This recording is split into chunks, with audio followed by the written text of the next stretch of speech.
रचना के ससुराल आते ही उसकी बड़ी ननद सविता ने उसे ताना देते हुए अपनी माँ से कहा कि माँ, तुमने क्या देखकर भाई की शादी की। वहाँ ना तो हमारा स्वागत ढंग से हुआ और ना ही खाना अच्छा था। मेरे ससुराल वाले तो मुंह दबाकर हंस रहे थे। कोई बात नहीं बेटी, अब सबके बीच में तमाशा मत बनाओ, बाद में बात करेंगे। रचना की सास बिमला जी ने धीरे से अपनी बेटी से कहा तो सविता बोली, क्या बात कर रही हो माँ, मेरे ससुराल वाले तो हम पर ही हंसेंगे ना। सविता ने तुनक कर जवाब दिया। तभी रचना का छोटा देवर मुकेश बोला, अरे दीदी, मम्मी को समझाने से कोई फायदा नहीं है। यह सब तो भाई और पापा का किया धरा है। मैंने तो मना भी किया था, किंतु पापा बोले शादी यही होगी, और पापा की बात का भैया ने भी विरोध नहीं किया, और अब परिणाम सामने आ ही गया है। अपनी ननद और देवर की बात सुनकर रचना दुखी हो गई। उसकी आंखों में आंसू आ गए। उसको याद आया कि जब उसके पापा ने रोहित के पापा से बात की थी तो उन्होंने यही कहा था कि आप जितना खुशी से कर देंगे हमें मंजूर होगा। फिर आज ये सब लोग ऐसी बातें क्यों कर रहे हैं। रचना ये सोच ही रही थी कि तभी उसके पति रोहित की आवाज़ आई, अरे सविता, अपनी भाभी को कुछ खाने को पूछा कि नहीं। देख रही हो माँ, भैया को भाभी की इतनी चिंता होने लगी। अरे अभी तो मैंने भी कुछ नहीं खाया है। कल वहाँ का खाना तो इतना खराब था कि एक निवाला भी गले से नहीं उतरा। मेरे पति तो नाराज ही हो गए थे। सविता, ऐसे क्यों बोल रही हो। वैसे तो तुम कहती हो कि चटपटा खाने से मेरे पति का पेट खराब हो जाता है। रोहित ने हंसकर कहा तो सविता मुंह बनाते हुए बोली, देखा मम्मी, भाभी के घर में कदम रखते ही अभी से भैया के सुर बदल गए हैं। रोहित समझ गया था कि सविता और मुकेश की बातें मम्मी पर असर कर चुकी है। उसने गहनों में सजी घूंघट में छिपी अपनी पत्नी रचना की ओर देखा और चुपचाप बाहर चला गया। घूंघट के अंदर आंसू बहाती रचना को अपने पति रोहित की बातें सुनकर तसल्ली हुई कि कोई तो है यहाँ पर उसकी फिक्र करने वाला। थोड़ी देर बाद रोहित की बुआ की बेटी सीमा रचना के पास से आई और उसके हाथ में चाय और बिस्किट देते हुए बोली, लो भाभी, भैया ने भिजवाए हैं और बोल रहे थे कि अभी खाना बनने में समय लगेगा, तब तक यही खा लो। दीदी, मुझे भूख नहीं है, रचना ने दुखी मन से कहा तो सीमा बोली, भाभी, भैया ने बहुत प्यार से भिजवाया है। मैं जानती हूँ आपको मामी जी और सविता दीदी की बातों का बुरा लगा है। भाभी, इनकी बात पर ध्यान मत दो, ये तो ऐसी ही हैं। पता है, एक बार मम्मी को भी बहुत भला बुरा कह दिया था मामी ने, तब से वो भी यहाँ नहीं आती हैं। शादी में भी मुझे ही भेजा है। सीमा की बात सुनकर रचना बोली, पर दीदी, मेरे पापा ने तो अपनी हैसियत के हिसाब से सब अच्छा ही किया। क्या खाना वाकई बुरा था। नहीं भाभी, खाना तो बहुत अच्छा था, पर जिसकी आदत होती है वो तो कुछ ना कुछ कमी निकाल ही देता है। अभी आप ये खा लीजिए, और फिर कोई कुछ भी कहे, मामा जी और भैया तो कुछ नहीं कह रहे हैं ना। दीदी, मुझे आज डर लग रहा है, बस यही लगता है कोई कुछ कह ना दे। रचना झिझकते हुए बोली। तो सीमा ने कहा, अरे भाभी, परेशान मत हो, अभी मैं 2-3 दिन यहीं रहूँगी। किसी दिन मम्मी आपको देखने के लिए आएंगी, तब मुझे लेकर जाएंगी। तब तक आपको किसी चीज़ की ज़रूरत हो तो मुझे बता देना। वह दोनों बातें कर ही रही थी कि तभी बिमला जी वहाँ आ गईं और अपनी भांजी सीमा से बोली, सीमा, भाभी के साथे बात करती रहोगी या फिर कुछ काम भी करोगी। बाहर जाकर देखो, खाना शुरू हो गया है, खाने के लिए कोई छूट ना जाए। मामी जी, भाभी ने भी तो कल से कुछ नहीं खाया है, उनके लिए भी तो खाना लगवा दो। सीमा ने कहा तो बिमला जी आंखें फाड़कर बोली, तुम्हारी भाभी इस घर की बहू है, जब तक बड़े नहीं खा लेते तो वो कैसे खा लेंगी। ससुराल के कुछ तौर तरीके भी होते हैं, तुम जाकर अपना काम करो। जी मामी जी, सीमा ने बहस करना उचित नहीं समझा और चुपचाप कमरे से बाहर चली गई। सीमा के जाते ही बिमला जी अपनी बहू रचना के पास आईं और धीरे से बोली, बहू, तुम अभी नई नई आई हो, तो कौन कैसा है तुम्हें नहीं पता, इसीलिए थोड़ा सावधान रहना। सब तुम्हें मेरे और इस घर के खिलाफ भड़काने की कोशिश करेंगे, तुम इनकी बातों पर ध्यान मत देना। रचना कुछ नहीं बोली, पर जब से आई थी सबकी सुन ही रही थी। रात हुई। रचना को सोने के लिए एक चारपाई दे दी गई। पिछली 2 रातों से जगी रचना को चारपाई पर लेटते ही कब नींद आ गई पता ही नहीं चला। अगली सुबह 5 बजे ही सासू माँ ने उठा दिया। बहू, ये तुम्हारा ससुराल है, जल्दी उठना सीख लो। आज उठा दिया है, आगे से याद रखना। घर में सबके उठने से पहले ही झाड़ू पोछा हो जाना चाहिए। बिमला जी ने रोब झाड़ते हुए कहा तो रचना डरते हुए बोली, जी मम्मी जी, कल से मैं जल्दी उठ जाऊंगी। कहने को तो ये रचना का अपना घर था, लेकिन फिर भी ना जाने क्यों उसे हर समय डर लगता रहता था। थोड़ी देर में उजाला हो गया और रचना भी नहा धोकर तैयार हो गई।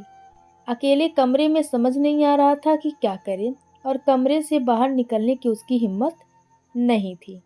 तभी उसकी ननद सविता कमरे में आई और रचना को गौर से देखते हुए बोली, भाभी, तैयार होगी कि नहीं? जी दीदी, तैयार हूँ। रचना हल्की सी मुस्कुराहट से साथ बोली तो सविता ने कहा कि यही साड़ी है आपके पास या कोई दूसरी भी है? लगता है सारे काम बस सस्ते में ही मिटा दिए हैं। अरे नहीं दीदी, मेरे पास और भी साड़ियाँ हैं, आप जो कहेंगी मैं वही पहन लूँगी।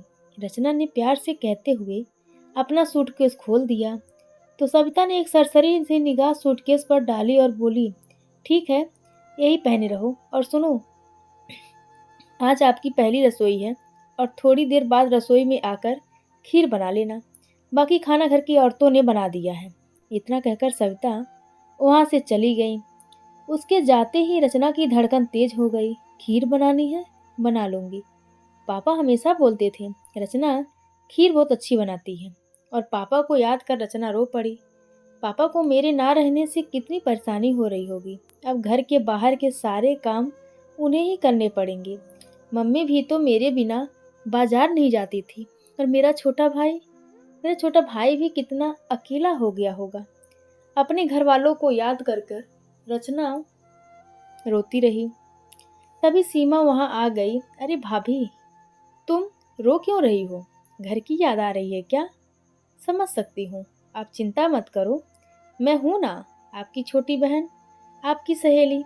दीदी, मुझे रसोई का नहीं पता कहाँ है, कमरे से बाहर निकलने में डर लग रहा है। रचना ने कहा तो सीमा बोली, अरे भाभी, इतना क्यों डरना, चलो मैं ले चलती हूँ। रचना सीमा के साथ रसोई तक पहुँच गई और जाकर खीर बनाई। सबको खाने के साथ खीर भी परोसी गई। सबने खीर खाई और खूब तारीफ की। रचना के ससुर महेश जी ने खीर खाकर अपनी प्यारी बहू को सोने की अंगूठी दी तो रचना की ननद सविता की नज़र उस अंगूठी पर थी। उसने अपनी माँ बिमला जी से कहा, माँ, भाभी ने हमें तो कुछ दिया ही नहीं। अरे मांग लो अपनी भाभी से जो कुछ तुम्हें चाहिए, मना थोड़ी ना करेंगे, आखिर इकलौती ननद जो है। तुम बिमला जी ने कहा तो रचना का छोटा देवर मुकेश बोला, मम्मी, मुझे भी कुछ नहीं मिला। आज सुबह ही मेरे दोस्त पूछ रहे थे कि भाई के ससुराल से तुझे क्या मिला है। अरे देखो, यही सही समय है, जो चाहिए ले लो, फिर क्या जाने आगे मिले या ना मिले। बिमला जी बोली। तब तक महेश जी भी आ गए और बोले, सविता, तुम्हारे लिए मैंने अलग से सोने की अंगूठी बनवाई है, भाभी से कुछ भी लेने की ज़रूरत नहीं है। और मुकेश, तुम अपने दोस्तों से ज़्यादा अपनी पढ़ाई पर ध्यान दो, समझे? घर में अब तुम्हारी भाभी आ गई हैं, इससे बड़ा तोहफा और क्या चाहिए। तुम्हें कमरे में सन्नाटा छा गया और किसी की हिम्मत ना हुई कि आगे कुछ बोलते। महेश जी कमरे से बाहर चले गए। महेश जी के जाते ही सविता ने रोना शुरू कर दिया। मम्मी, भाभी के आते ही पापा इतने बदल जाएंगे, ये तो हमने सोचा भी नहीं था। देखा, अभी भाभी को आए 2 दिन भी नहीं हुए और पापा ने उनके आगे हमारी इतनी बेइज्जती कर दी। सविता बोलते जा रही थी, तभी उसका छोटा भाई मुकेश भी बोला, अरे, मुझे तो पहले ही पता था कि भाभी के आने के बाद पापा जी ऐसे ही पलटी मारेंगे। और वैसे भी सबको पता है, पापा को शुरू से ही भैया ही ज़्यादा पसंद रहे हैं। इन सब की बातें सुनकर रचना को लगा कि उसका सिर फट जाएगा। उसने अपने हाथ की 2 अंगूठियों में से एक निकाली और सविता की ओर बढ़ा दी। दीदी, मेरी तरफ से ये आपके लिए ले लो। नहीं चाहिए मुझे ये अंगूठी, आपके ससुर जी को बुरा लग जाएगा। दीदी, ऐसा मत बोलिए, वो पहले आपके पापा हैं, फिर मेरे ससुर हैं। यहाँ की हर चीज़ पर आपका पहला हक है। रहने दो भाभी, मुझे मत समझाओ। इतना कहकर सविता पैर पटकती हुई वहाँ से चली गई और रचना डरी सहमी सी अपने देवर मुकेश से बोली, देवर जी, आपके लिए मेरे पापा ने घड़ी मंगवाई है, पर आप मुझे अभी तक मिले ही नहीं, इसीलिए नहीं दे पाई। चलिए मैं आपको दे देती हूँ। रहने दो भाभी, अब मुझे कुछ नहीं चाहिए, सब कुछ अपनी कमाई से ही खरीदूंगा। मुकेश के तेवर देखकर रचना आगे एक शब्द ना बोल सकी। वहीं दूसरे कमरे के दरवाजे पर खड़ा रोहित सारा तमाशा देख रहा था। वह उदास मन से घर से बाहर निकल गया। रात के 10 बजे बिमला जी की आवाज़ आई, सीमा, अपनी भाभी को उनके कमरे में पहुंचा दो। तो सीमा रचना को उसके कमरे तक छोड़ आई। रोहित वहां पहले से मौजूद था। उसने रचना से कहा, रचना, मैं तुमसे वादा करता हूँ कि तुम्हें इस कमरे में आकर हमेशा प्यार और सुकून ही मिलेगा। आज से मेरी पूरी जिंदगी पर तुम्हारा हक है। तो रचना धीरे से मुस्कुरा दी। रोहित ने रचना का हाथ अपने हाथ में लिया और बोला, रचना, हमेशा यूं ही मुस्कुराते रहना। मैं जानता हूँ कि तुमने कल से आज तक मैं बहुत कुछ सुना है, हो सकता है आगे भी सुनना पड़े, पर मैं हमेशा से तुम्हारे साथ हूँ। मम्मी और सविता दीदी गुस्से से तेज हैं, उन्हें गुस्से को काबू करना नहीं आता और वो वही देखती हैं जो वो देखना चाहती हैं। तो घबराना नहीं, अब ये घर मेरे साथ साथ तुम्हारा भी है और तुम्हारी जिम्मेदारी है। मुकेश अभी नादान है और सही गलत या फिर रिश्तों की अहमियत उसे नहीं पता। इस घर में जो लोग भी गलत हैं उनको तुम्हें सही बनाना है, और वो भी प्यार से। जी, मैं आपकी हर बात से सहमत हूँ, रचना ने कहा। तो रोहित बोला, बस रचना, मुझे तुम्हारे जैसे जीवन साथी की तलाश थी। इतना कहकर रोहित ने रचना के हाथ को चूम लिया। अगली सुबह रचना 5 बजे सोकर उठ गई। शादी वाला घर था, पूरा घर फैला हुआ था। उसको समझ नहीं आ रहा था कि काम कहाँ से शुरू करें। फिर भी उसको जैसा समझ आया, पूरे घर को झाड़ू पोछा साफ सफाई करके नहा धोकर सभी के लिए नाश्ते की तैयारी की। अभी तक सब सो ही रहे थे। वो जाकर अपने कमरे में बैठ गई और सबके उठने का इंतजार करने लगी। तभी उसकी ननद सविता की आवाज़ आई, मम्मी, इतनी सुबह सुबह नींद खराब कर दी। मेरे कमरे में पोछा लगाने को किसने कहा था? कितना गीला पोछा लगाया है। बेटा, पंखा चालू कर ले। अब से ये सब भी मुझे ही सिखाना पड़ेगा। आवाज़ सुनकर रोहित की भी नींद टूट गई और रचना भी कमरे से बाहर आ गई। क्या हुआ दीदी? रचना ने डरते हुए कहा। तो सविता चिल्लाते हुए बोली, जो कमरे में गंगा यमुना बहाई है उसकी बात हो रही है। रचना ने कमरे के फर्श पर नज़र डाली और बोली, अभी सूख जाएगा दीदी, और आगे से मैं आपकी बात याद रखूंगी। कहकर सविता किचन में नाश्ता बनाने चली गई। थोड़ी देर बाद सीमा वहां आई और रचना से बोली, भाभी, मुझे भी बता दीजिए क्या करना है। तो रचना ने मुस्कुराते हुए कहा, कुछ नहीं करना दीदी, सारा काम हो गया है। आप भी नाश्ता कर लीजिए। ठीक है भाभी, आपके साथ कर लूँगी। अभी आप भैया को नाश्ता दे दीजिए और बर्तन मैं साफ कर दूँगी। रचना नाश्ता लेकर अपने कमरे में पहुँची तो रोहित भी नहा धोकर तैयार हो चुका था और रचना का ही इंतजार कर रहा था। रचना ने नाश्ता लाकर टेबल पर रख दिया तो रोहित बोला, तुम भी आओ ना, साथ में बैठकर नाश्ता करते हैं। तो रचना बोली, नहीं जी, अभी घर में नाश्ते के लिए कई लोग बाकी हैं, तुम भी तो सुबह से लगी हो। कहते हुए रोहित ने एक निवाला रचना के मुंह में दे दिया।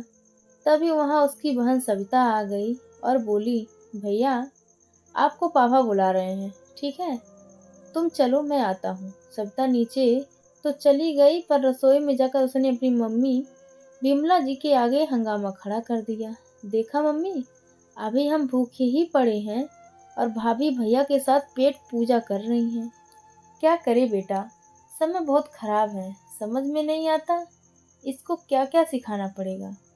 तभी वहां रचना आ गई तो विमला जी उस पर भड़कते हुए बोली, बहू थोड़ी बहुत तो शर्म करो, ऊपर जाकर अपने पति के साथ खाना खाने में लगी।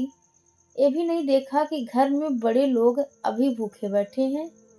आज के बाद अगर तुझे रोहित के साथ खाना खाते देख लिया तो मुझसे बुरा कोई नहीं होगा। नहीं मम्मी जी, मैंने खाना नहीं खाया, वह तो तुम्हारे बेटे ने जबरदस्ती निवाला दे दिया था। अच्छा, मेरी बेटी झूठ बोल रही है क्या? बड़ी आई मुझसे झूठ बोलने वाली। बड़बड़ाते हुए बिमला जी बाहर चली गईं। रचना वहीं बैठकर आंसू बहाती रही। शाम को सविता का पति उसे लेने के लिए आ गया तो सविता अपने ससुराल चली गई। अगले दिन सुबह रोहित की बुआ सुमित्रा जी अपनी बेटी सीमा को लेने आईं। रचना को देखकर बिमला जी से बोली, भाभी आपकी बहू तो बहुत सुंदर है। तो बिमला जी बोली, अरे पसंद भी तो तुम्हारे भाई की है, पर अभी काम की समझ नहीं है, मुझे ही सब कुछ सिखाना पड़ेगा। अगले दिन सुमित्रा बुआ सीमा को लेकर चली गईं।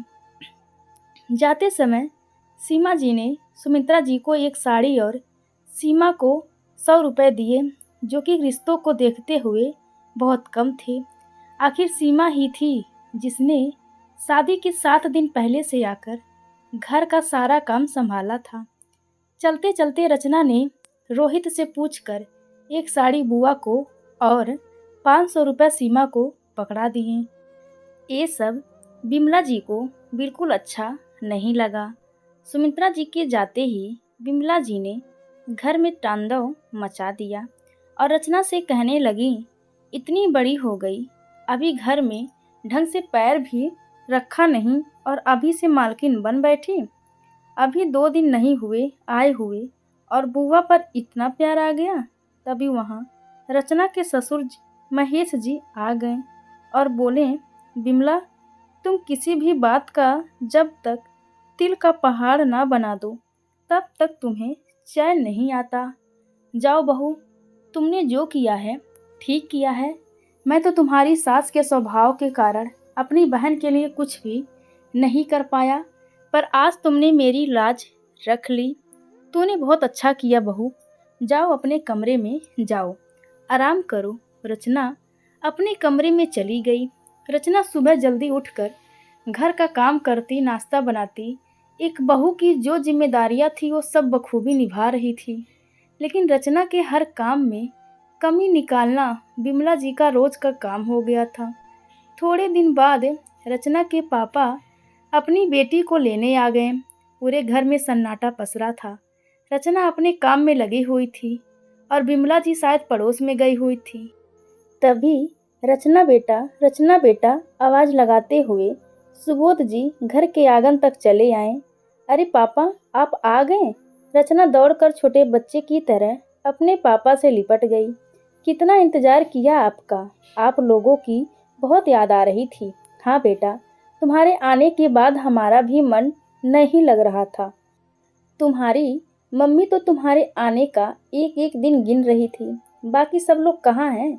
मम्मी जी बगल में चाची जी के यहाँ गई हैं और पापा और ये ऑफिस गए हैं। रचना के पांव जमीन पर नहीं पड़ रहे थे। उसके पापा उसके घर पहली बार आए थे। खातिरदारी में कोई कमी नहीं रहने देना चाहती थी। अभी चाय नाश्ता चल ही रहा था कि तभी विमला जी आ गईं। समधी जी को सामने देखकर विमला जी के चेहरे पर कोई खास खुशी ना दिखाई दी। नमस्ते जी, कैसी हैं आप? रचना के पापा सुबोध जी ने कहा। तो विमला जी बोली, ठीक है, आप कब आए? बस थोड़ी देर पहले ही आया था। बहन जी, शादी में कोई शिकायत तो नहीं रही? सुबोध जी ने विमला जी से पूछा। तो विमला जी मुंह बनाते हुए बोली, अब भाई साहब यह बात ना करें तो ही अच्छा है। अब जो होना था सो हो गया, अब शिकायत करने से क्या फायदा। ये सुनते ही सुबोध जी चुप हो गए। तो बिमला जी बोली, आप आराम कीजिए, ये लोग तो शाम को ही मिलेंगे। जब तक अपनी बेटी से भी पूछ लीजिए, उसे तो कोई दिक्कत नहीं है ना? तो सुबोध जी ने मुस्कुराते हुए कहा कि जब आप लोगों का साथ है तो उसे क्या दिक्कत हो सकती है। बिमला जी अनसुना करके अपने कमरे में चली गईं। पापा जी चलिए, मेरे कमरे में चलिए, वहाँ आराम कर लीजिए। रचना सुबोध जी को अपने कमरे में ले गई। बेटा, कोई परेशानी है क्या? चिंतित सुबोध जी ने रचना से पूछा। नहीं पापा, कोई परेशानी नहीं है, मेरी सास का स्वभाव ही ऐसा है। आपने जो भी किया अच्छा किया। रचना ने सुबोध जी को परेशान देखकर उनसे अपना दुख छुपा लिया। शाम को रोहित और महेश जी के आने के बाद सुबोध जी ने सामान्य होते हुए कहा, भाई साहब, कुछ कमी रह गई हो तो माफ़ करना। अरे नहीं, आपने सब कुछ बहुत अच्छा किया था। हमारा सौभाग्य है कि आपकी इतनी सुशील बेटी हमारे घर की बहू बनी। जी, यह तो इसका भाग्य है। कहते हुए सुबोध जी ने बिमला जी की तरफ देखा तो वह मुंह बनाए खड़ी थी। भाई साहब, मैं रचना को ले जाने के लिए आया हूँ। अगर 10-15 दिनों के लिए भेज दोगे तो हमें खुशी होगी। अरे क्यों नहीं, आप रचना को ले जाएं। यह तो रिवाज है। अगले महीने की नवरात्रि में रोहित रचना को लेने आ जाएगा। तो बिमला जी फटाक से बोल पड़ी, नवरात्रि के तो 20 दिन बाकी हैं। घर का काम कौन करेगा? मुझसे घर का काम नहीं होता। उसकी शादी हो चुकी है, उसे अपना घर पहले देखना है। ठीक है बहन जी, जैसा आप उचित समझें। रचना बेटा, जाओ तैयारी कर लो, कल सुबह जाना है। रचना अपने कमरे में आ गई। पीछे पीछे रोहित भी आ गया। उसने रचना से कहा, रचना, यहाँ जो भी मम्मी ने कहा अपने घर जाकर पापा से मत कहना, वह दुखी हो जाएंगे। जी नहीं कहूँगी, विश्वास कीजिए। अगले दिन रचना अपने मायके आ गई। मम्मी पापा ने ससुराल में क्या हुआ जानने की कोशिश की, पर रचना अपनी बातों से एहसास दिलाती रही कि सब ठीक है। 10 दिन रहकर रचना वापस अपने ससुराल आ गई। दिन ऐसे ही बीतते गए। रचना की शादी को 4 साल हो गए और रचना एक बच्चे की माँ बन गई थी। लेकिन ससुराल में उसकी परेशानियां कम ना हुईं। एक दिन अचानक महेश जी हार्ट अटैक आया और वो इस दुनिया को छोड़कर चले गए। अब तो बिमला जी के जुल्म और बढ़ गए थे। रोहित भी बस चुपचाप देखता रहता था, पर माँ को कुछ जवाब नहीं देता था। उल्टा रचना को ही समझा बुझा कर चुप करा देता। अब रोहित के प्यार में भी वो बात ना रही। रचना भी किसी से कोई शिकायत नहीं करती थी। रचना का बेटा प्रशांत सारा दिन दादी के पास रहता। प्रशांत आखिर विमला जी के कुल का दीपक था, इसीलिए उसे सीने से लगाए घूमती रहती थी। असर यह हुआ कि प्रशांत भी दादी की जुबान बोलने लगा। शुरू में तो सब हंसी खुशी में चलता रहा, लेकिन धीरे धीरे प्रशांत बदतमीजी हो गया। अपनी माँ के साथ बदतमीजी से बात करता और रोहित इसे दादी पोती का प्यार समझकर चुप रहता। और अगर कभी कुछ कहता भी तो बिमला जी अपने पोते का पक्ष ले लेती। समय बीता। रचना के देवर मुकेश की शादी हुई तो मुकेश की पत्नी पूजा पहले दिन से ही अपनी जेठानी रचना की हालत देखकर सतर्क हो गई। वो रचना की बहुत इज्जत करती थी और बिमला जी को तनिक भी भाव नहीं देती थी। बिमला जी की अपनी छोटी बहू पूजा को कुछ कहने की हिम्मत ना होती और अपना सारा गुस्सा रचना पर उतार देती। बस इसी तरह दिन गुजर रहे थे। अब प्रशांत जवान हो गया और उसकी नौकरी भी लग गई तो रिश्ते आने शुरू हो गए और बहुत जल्दी प्रशांत के लिए लड़की भी पसंद आ गई। आज शादी का दिन था। घर रिश्तेदारों से भरा पड़ा था। रचना दौड़ दौड़ कर पूरे घर का काम निपटा रही थी। उसे देखकर लगता ही नहीं था कि आज उसके बेटे की बारात सजने वाली है। आज उसका बेटा दूल्हा बनने जा रहा है। शाम को बारात निकली। प्रशांत को दूल्हे के रूप में देखकर रचना की आंखों में आंसू आ गए। माँ बाप का ये सपना तो उसी दिन से आंखों में बस जाता है जिस दिन से उनका बेटा जन्म लेता है। रचना भी अपने लाल को देखकर खुश थी, पर प्रशांत अपनी सारी खुशी अपनी दादी के साथ साझा कर रहा था। अगले दिन सुबह प्रशांत अपनी दुल्हन ले आया। दरवाजे पर अपने बेटे की पत्नी महक को देखकर रचना को अपने दिन याद आ गए, जिस दिन उसने बहू बनकर इस घर में कदम रखा था।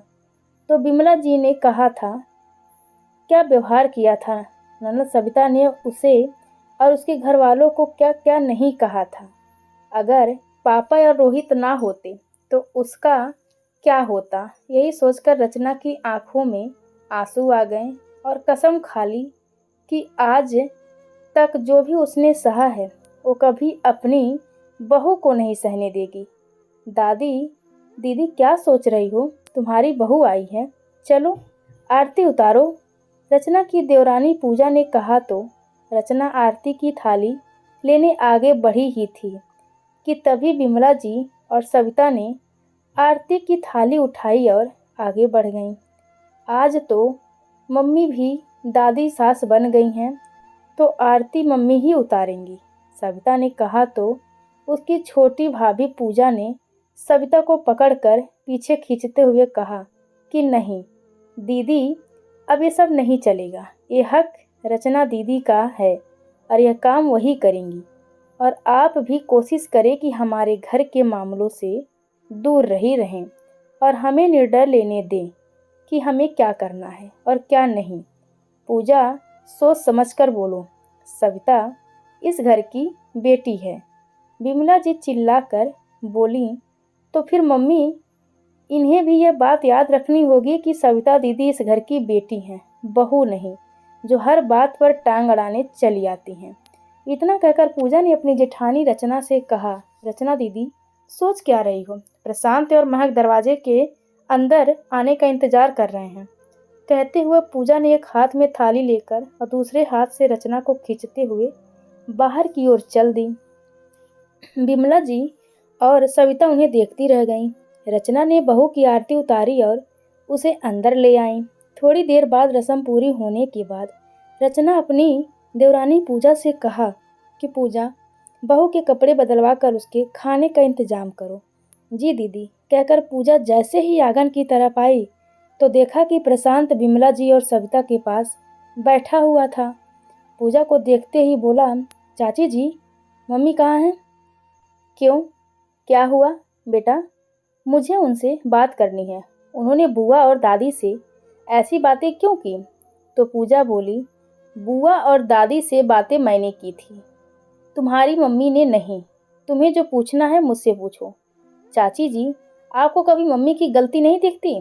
प्रशांत ने झल्ला कर कहा तो पूजा बोली, गलती गलती की तो बात मत कर बेटा। मुझे भी दीदी शुरू से ही गलत लगी जो इन सब की बातें सुनती आ रही हैं।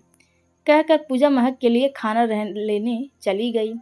अगले दिन लगभग सारे रिश्तेदार चले गए। सब कुछ सामान्य था। बहू की मुंह दिखाई की रस्म भी हो गई। 2 दिन बाद सुबह सुबह जब पूजा की नींद खुली तो रसोई में खटर पटर की आवाज़ें आ रही थी। घड़ी में 5 बज रहे थे। उठकर रसोई में गई तो देखा रचना काम में लगी हुई थी। दीदी, अब आप रसोई में क्या कर रही हैं? अब आपके आराम करने के दिन हैं। छोड़िए, यह काम अब से यह महक की जिम्मेदारी है, पूजा ने कहा। तो रचना बोली, अरे तो क्या हुआ? एकदम से सारी जिम्मेदारी डालना भी तो ठीक नहीं है। अभी अभी तो शादी हुई है, नई नई आई है, फिर अभी से उसे बंधन में क्यों रखना? पर दीदी, पूजा कुछ बोलती उससे पहले ही रचना ने कहा, अरे तुम हो ना मेरे साथ, तुम भी तो इस घर में एक दिन नई आई थी और तुमने ही मुझे सबसे ज़्यादा समझा। ठीक है दीदी, मैं तो हमेशा आपके साथ हूँ। महक 8 बजे सोकर उठी, तब तक नाश्ता पानी सब हो चुका था। दीदी, बहू को इतना आराम देना भी ठीक नहीं है। इतना आराम तो हमने भी कभी नहीं किया, पूजा ने कहा तो रचना भी मुस्कुरा दी। महक भी सास के प्यार का खूब फायदा उठाती। जब मन होता सोती, जब मन होता तो जागती। रचना पहले की तरह सारा दिन काम में लगी रहती। धीरे धीरे रचना की स्थिति घर में एक नौकरानी की तरह हो गई और इस बात का असर ये हुआ कि हर कोई छोटी बड़ी बात पर रचना को ही झिड़क देता। पर वो तो बहुत पहले ही पत्थर की हो चुकी थी। रोहित को भी बस अपने काम से ही मतलब था। जिसने जीवन भर साथ निभाने का वादा किया था, वो भी अब समय के साथ साथ दूर होते जा रहा था। अगले दिन घर में सत्यनारायण की पूजा थी, तो सविता भी आई हुई थी, पंडित भी आ चुके थे। पूजा में प्रशांत और महक को बैठना था, तो रचना ने महक को आवाज़ लगाई, महक बेटा जल्दी बाहर आओ, पूजा का समय हो गया है। पर महक ने कोई जवाब नहीं दिया। महक जल्दी करो, रचना ने फिर से आवाज़ लगाई। क्यों, घर सर पर उठा रखा है? एक बार में सुन लिया, महक ने झल्लाते हुए जवाब दिया। महक, कैसे जवाब दे रही हो? वो तुम्हारी सास हैं, माँ के समान हैं। पूजा ने सबकी ओर देखते हुए धीरे से कहा, चाची जी आप चुप रहिए, यह मेरे और मेरी सास के बीच की बात है। महक को इस तरह बोलते देख रचना की आंखों में आंसू आ गए। दीदी, क्या आप अब भी चुप रहेंगी? पूजा ने रोते हुए रचना से कहा, तो महक बीच में ही बोल पड़ी, मम्मी जी तो हमेशा ही चुप रहती हैं, सारी आग तो आप ही लगाती हैं।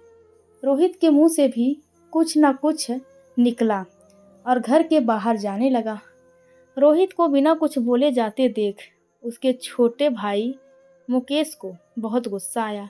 उसने कहा, बस, और एक शब्द नहीं, तुम भैया भाभी से चाहे जैसी भी बात करो, पर पूजा के साथ बदतमीजी मैं बिल्कुल बर्दाश्त नहीं करूँगा। सारी जिंदगी मेरी पत्नी ने रचना भाभी का साथ दिया, किसी ने भी रचना भाभी को कुछ कहा तो पूजा ढाल बनकर खड़ी थी। पर अब नहीं, चलो पूजा, अब हम इस घर में नहीं रहेंगे। भाभी सही गलत की परिभाषा ही भूल चुकी हैं। सारी जिंदगी तुमने इनका साथ दिया और आज बदले में ये मिला है तुम्हें। पूजा रोते हुए अपने कमरे में जाने लगी तो रचना ने कहा कि रुको पूजा।